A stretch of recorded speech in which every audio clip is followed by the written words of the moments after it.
একটি শান্ত গ্রামে পাহাড় ও জঙ্গলের মাঝে বাস করত একটি মেয়ে, নাম তার সিন্ড্রেলা। সিন্ড্রেলার সৎ মা এবং সৎ বোন সিন্ড্রেলাকে অনেক বেশি কাজ করাতো এবং অনেক বেশি পরিশ্রম করাতো। একদিন সকালে সিন্ড্রেলা কাঠ কুড়ানোর জন্য জঙ্গলের অনেক গভীরে যায়। সেখানে তার সাথে দেখা মিলে এক আজব বৃদ্ধার। সে আজব বৃদ্ধার চোখগুলো ঝলঝল করছিল।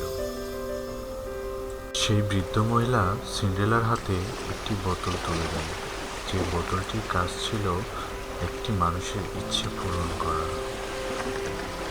সেই সপ্তাহে একটি ঘোষণা এলো, রাজবাড়িতে একটি নাচের অনুষ্ঠান হবে। সেই অনুষ্ঠানে সবাই সিন্ড্রেলাকে যেতে দেওয়া হবে না, তার শুধু কাজ আর কাজ। কাজ করে তাকে সারাটা দিন কাটাতে হবে। সে আগুনের পাশে বসে জাদুর বোতলটা হাতে নিয়ে তার ইচ্ছের কথাটা বোতলকে বলতে থাকে। একটি জাদুর ধোঁয়া পরদিন সকালে সিন্ড্রেলাকে ঘিরে ধরে। তারপর সিন্ড্রেলার অনেক পরিবর্তন আসে। সে পৌঁছে যায় প্রাসাদে, যেখানে আলো আর জাদু মিলে একদম মিশে গেছে। সিন্ড্রেলা সাহস করে রাজকুমারের সাথে নাচতে থাকে।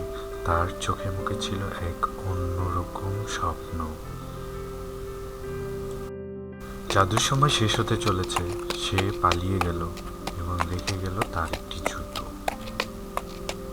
সেই রাতে সে আবার গেল সেই জঙ্গলে, সেই ডাইনি বুড়ির খোঁজে। সে ডাইনি বুড়িকে অনেক কিছু জিজ্ঞাসা করতে চাই।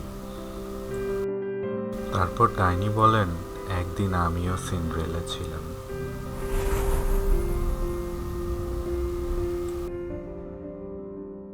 সিন্ড্রেলা, কিছুদিন পর তুমিও আমার মতো ডাইনিতে পরিণত হবে, জাদু শিখে যাবে। রাজকুমার শুরু করলো খোঁজ। এই জুতা যার, সেই হবে আমার রানী। সেই সুন্দরী মেয়ে কে? আমি তাকে খুঁজতে চাই। অবশেষে পাওয়া গেল সেই জুতোর মালিককে। সিন্ড্রেলা সেই জুতোর মালিক। রাজকুমার প্রস্তাব দিল, সিন্ড্রেলা, তুমি কি আমাকে বিয়ে করবে? তুমি কি আমার রানী হবে? সিন্ড্রেলা মুচকি হেসে রাজকুমারের দিকে তাকিয়ে থাকলো। সিন্ড্রেলা বসে বসে ভাবতে লাগলো, সে নিশ্চয় রানী হবে। কিন্তু তার মাথায় সেই ডাইনি বুড়ির কথা ঘুরছিল। এক চাঁদনি রাতে সিন্ড্রেলা বোতলটি হাতে নিয়ে জঙ্গলে হাঁটতে হাঁটতে চলে যাচ্ছিল। সেই চাঁদের স্নিগ্ধ আলোয় সিন্ড্রেলা আবার ডাইনিতে পরিণত হলো। সিন্ড্রেলার রানী হওয়ার স্বপ্নটি আর পূরণ হলো না।